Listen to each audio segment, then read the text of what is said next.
You're doing well in New Haven. Thank you. You know, I thought long and hard on this, and I'm very honored to serve the great town of North Haven in the state of Connecticut. I also served in the military a long time ago. And the thing, I love our state. I love our country. I love the principles, the democratic republic we have. Co-equal branches of government, judicial, executive, and legislative.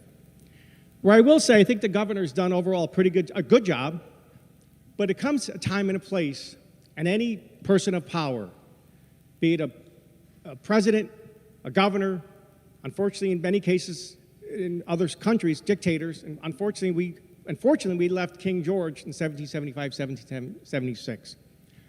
So saying that, I love all this, but when does it come to a point when the governor says, you know, I'm going to work with the legislative leaders, I'm going to work with the speaker, the minority leader, the Senate pro temp, the Senate president.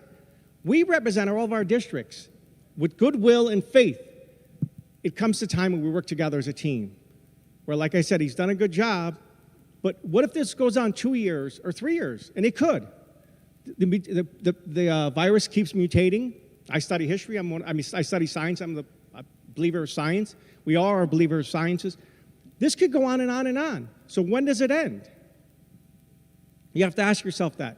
We have a responsibility. We swear an oath of office to our state and our constituents and our country. And I think we have to take a good, hard look, give the governor credit where he deserves credit, but we have legislative leaders that there's no reason why he can't go to see the legislative leaders once a month, once a week, and have a conference like we do with our caucuses. It makes no sense.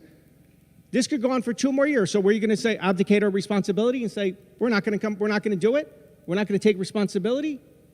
You have to think about it. Think long and hard. Why we formed this country, why we formed our principles of government. Where, yes, he does have the executive power, but it comes to a time where he should say, listen, I trust Ben Candelara, I trust Matt Ritter, I trust Martin Looney, I trust Senator Duff. So I think you really have to look long and hard at this. And I have to make a comment. I'm offended by some of the comments about Republicans don't believe in science. Anybody that knows me here in our caucus, I push science like crazy for years. We believe in science, but the fact is we also believe in our responsibility. And I think we should really look long and hard at our amendment coming up and think about working together, not apart. But we have to work together. That's when you get the best results, working together. So like I said, I know I'm going long-winded. I give him credit, but I really think it's time where he has to let go of the reins somewhat, still have the power, but not as much power. Work with the legislative leaders. They could come back to us. We could go back to our constituents and make a better Connecticut, a better state. Thank you.